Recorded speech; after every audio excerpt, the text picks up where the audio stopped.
Oh, hallelujah. I got you, sister. I am honored to be here on tonight. Well, I'm a young man, so I'm not about to come in and bore you. Let's praise the Lord and get out of here. I preach this word to you that God has given me. So I honor God for this opportunity.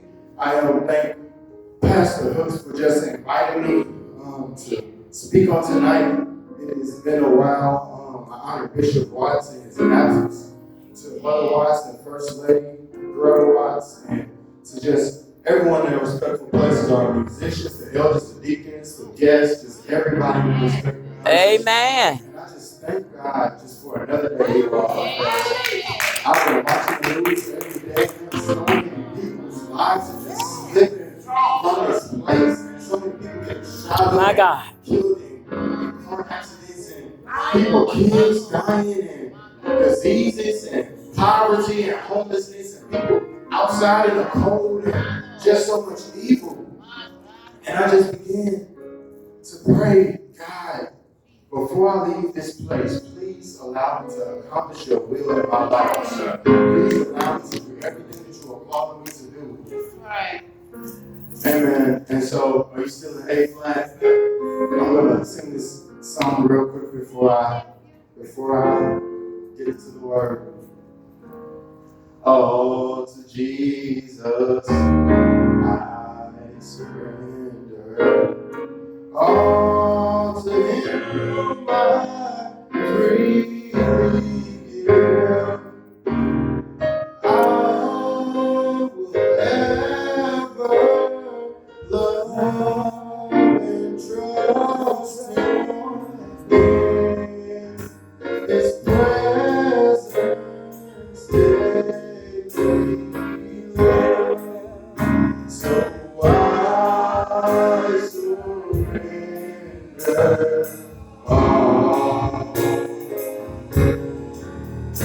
Oh, I surrender all. All to Thee, my blessed Savior.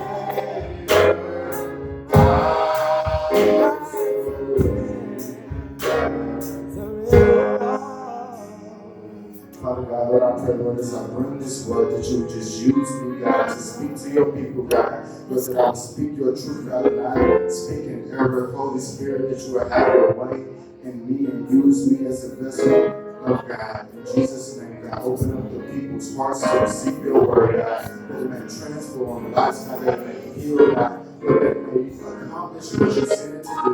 In Jesus' name, amen. Amen. You all, tonight I'm going to be brief. The topic I'm going to speak on is a gospel-centered life. And so I pose a question: what is the gospel?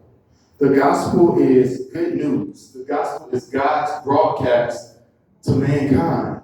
And so if you think about a big event, you can think about when they said the man first landed on the moon or the first black president. Those were widely broadcasted events. And so God sent his only son, Jesus Christ, to die for our sins. And so the gospel is that man broadcasted that Jesus Christ has saved Pastor Hooks from sin. Jesus Christ has saved Brother Jamie from sin. Jesus Christ has saved Brother Nelson from sin and hell and death and the grave. Yes, sir. And so with the gospel being good news, as we turn to Romans, the 5th chapter and the 6th verse, we can begin to walk through this thing. As I just laid it out, Romans, the 5th chapter and the 6th verse, it reads, "For while we were still helpless," and I'm reading from the Holman Christian Standard Bible, that's the HCSB, if you have the app on your phone. "For while we were still helpless, at the appointed moment, Christ died for the ungodly. Yes. For rarely will someone die for a just person, though for a good person, perhaps someone might even dare to die.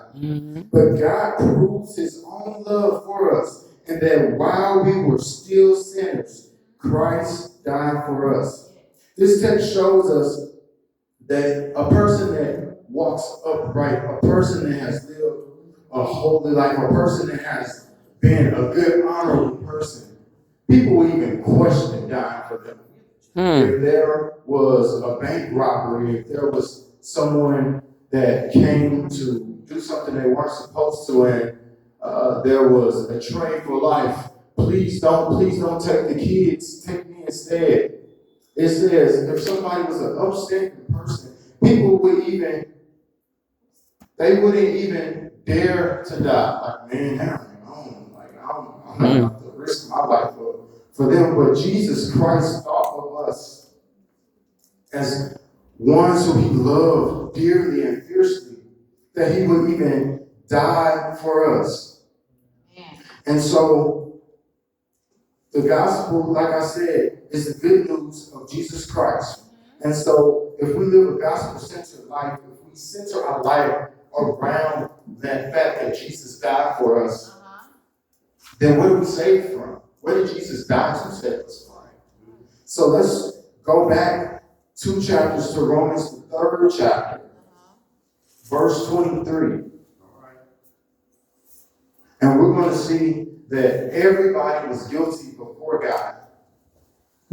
So Romans, the 3rd chapter, verse 23 says, for all have sinned and fall short of the glory of God. That means every person in this church at one point in your life have committed a sin against God. Whether you wanted to on purpose, whether it was accidental, whether it was out of ignorance, you didn't know that it was a sin against God. It says, for all have sinned and fall short of the glory of God. So we know that we've sinned. We may have lied, we may have fornicated, we may have stolen, cheated, we may have been greedy in our hearts, whatever it was. So everybody was guilty. And then if you scroll back to the 19th verse, just a few verses back, it says, now we know that whatever the law says speaks to those who are subject to the law, so that every mouth may be shut and the whole world may become subject to God's judgment. For no one will be justified in his sight by the works of the law, because the knowledge of sin comes through the law. And so because the law was established, we know what sin is, especially what this passage is saying. If God said, don't eat from the tree, you should die, we know that it's God's established word. So if we do that act, we are committing sin against God. And so we are saved from 3 things. We are saved from the power of sin, from the penalty of sin, and from the presence of sin. And I'm going to prove this to you in Scripture. As we turn to John, the 8th chapter, verse 30, we will begin to see Jesus preaching to the Jews about the power of sin. And John 8:30 says, as he was saying these things, many believed in him. So Jesus said to the Jews who had believed in him, if you continue in my word, you really are my disciples. You will know the truth, and the truth will set you free. And they answered Jesus, we are descendants of Abraham, they answered him, and we have never been enslaved to anyone. How can you say you will become free? Jesus responded, I assure you, everyone who commits sin is a slave of sin. And so here we see, being in sin, we are bound to sin. Sin has us bind. There is nothing we can do to not sin without Christ in our hearts. It's literally impossible to not sin, because Jesus said, those who are of light don't mix with those who are of darkness. And light, the two cannot mix. And so we will be slaves to sin. Now, we are saved from the penalty of sin. Let's go to Genesis, the 2nd chapter, verse 16. And so, again, the thought is, what are we saved from? We're saved from the power of sin, the penalty of sin, and the presence of sin. Right. Genesis 2:16 says, and the Lord God commanded the man, which was Adam, you are free to eat from any tree of the garden, but you must not eat from the tree of the knowledge good and evil. For on the day you eat from it, you will certainly die. And so what was the penalty? Death. You eat, you die. Jesus said, you sin, you're a slave to it. Now let's see the presence of sin that Mark 9:43 says to us. Mark the 9th chapter, the 43rd verse. Mark 9:43, and it reads, and if your hand causes your downfall, cut it off. It is better for you to enter life maimed than to have two hands and go to hell, the unquenchable fire. Meaning the fire that never stops, the fire that keeps going day and night, the fire that is eternal, the fire that burns and burns and burns, and you never get ease from it. Unquenchable fire. And so we see the power of sin, being a slave to sin, the penalty of sin, death, and in the presence of sin, hell, eternal hell. And so those things are what Jesus came to save us from. And so I'm going to advance through these so you don't have to keep turning to every scripture because I have a lot of scriptures. But John 1:16 says, indeed, we all have received grace after grace from his faithfulness. For the law was given through Moses, grace and truth came through Christ. And so God established his law what I don't want you to do, what I need to put in place so you know what I consider sin. And Jesus came and gave us grace. And so with Jesus giving us grace, we can look at 2 Corinthians 5:14. It says, for Christ's love compels us, since we have reached this conclusion. If one died for all, then all died.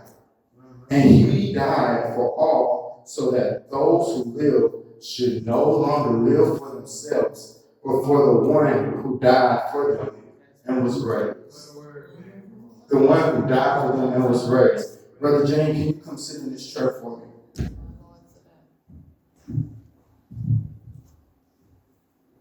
All right, and this chair represents God's judgment room. On today, we have mankind. Mankind is guilty. Mankind, you have lied, you have cheated, you have stolen, you have been greedy, you have coveted in your heart, you have lusted in your heart, you have done unpure, just nasty, horrible things. And I charge you with death and eternal hell. And that's your penalty. That's your penalty. This is us. This is each and every one of us. And we have Jesus come on the scene. Father, wait, before you execute this judgment, get out the way. I'll take the spot. It's me. I'm guilty. I'm the one who did it. Let him go free. Let mankind go free. It wasn't them, it was me, God. Oh. And he traded places with us. He traded places with you. Yeah, so that you would God. not have to face that penalty. I don't know about you, but hell is real. Death is real. There's a place where we will go after we leave here. And I don't want to be in that seat, sitting in hell, crying forever, without being able to get back to God, without reconciliation. So this word says, Christ's love compels us, he draws us. So we have reached this conclusion, and we have come to understand that he died for all. So those who live, those who he traded places with, should no longer live for ourselves, but we should live for him, because he took the nails in his hand when it should have been nailed to stone. He took the nails in his feet when it should have been Brother Darius. He took the nails in his hand when it should have been Elder Hooks. He took the crown on his head when it should have been Brother James. He let them mock him and spit on him and beat him till you couldn't even recognize who he was. My God. It should have been each and every one of us. My God. But he said, Father, I'll go. I'll go. I'll do it. Jesus, Jesus, Take me instead. Jesus. Lord, have Lord mercy. Jesus. Hallelujah. Ephesians 5:1 says, therefore be imitators of God as dearly loved children and walk in love as the Messiah also loved us and gave himself for us a sacrificial and fragrant offering to God. But sexual immorality and any impurity of greed should not even be heard among you, as is proper for saints. Coarse and foolish talking or crude joking are not suitable, but rather giving thanks. God, you saved my life. Yeah, You God. took the punishment and penalty that I should have had. So I'm not going to go out here sleeping around with all women. I'm not going to go out here coveting people and trying to be whatever I want to be. But I'm going to submit to your will because I'm not living for Daniel Oh, anymore. yeah. But I'm living for Jesus Christ. Oh, Hallelujah, Jesus. hallelujah. Thank you, Jesus. And as Thank I you, Jesus. close, John 8:36 says, therefore, if the Son sets you free, you really will be free. Yes. The King James Version says, who the Son sets free is free indeed. Indeed. So that means God, he can set you free from whatever it is that has you in bondage, whatever it is that challenges you. Whether it's thoughts in your mind, whether it's not being faithful to church, whether it's taking care of your kids, whether it's contributing to the church with your giving, whatever it is, Jesus has set you free from the power of sin, from the penalty of sin, and from the presence of sin.